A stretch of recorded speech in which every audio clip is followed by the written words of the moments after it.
বাবা, এই জাহাঙ্গীর আমার সহজ সরল ভাগ্নিটারে ভয় ভীতি দেয় আজকে বিয়ে করতে আইছে। তোমরা আইছো খুব ভালো হয়েছে। আমারে বাঁচাও বাবা, আমারে বাঁচাও।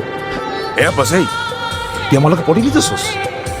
তোর ভাগ্নির সাথে বিয়ে দেওয়ার কথা বলে তুই আমার কাছ থেকে 1.5 লাখ টাকা নিছস। এর আগে কত টাকা নিছস তুই মনে আছে? টাকা কই? হ্যাঁ, ভাগ্নির লোক আমার বিয়া দিবি আর নালে টাকা দিবি, কি করবি ক? ছি মামা, তোমার কি এতটুকু লজ্জা করে না? ছোটবেলা থেকে তোমাদেরকে আমি আমার বাবা মার জায়গায় দেখতাম, আর সেই তুমি। একটা মানুষ এতটা স্বার্থপর হয় কি? আপনার নিজের মেয়ে হলে এটা করতে পারতেন? যেই মানুষটা আপনাদের জন্য এত কষ্ট করত, তার পরিশ্রমের সব টাকা আপনার হাতে তুলে দিত, সেই মানুষটাকে আপনারা টাকার জন্য বিক্রি করে দিচ্ছিলেন।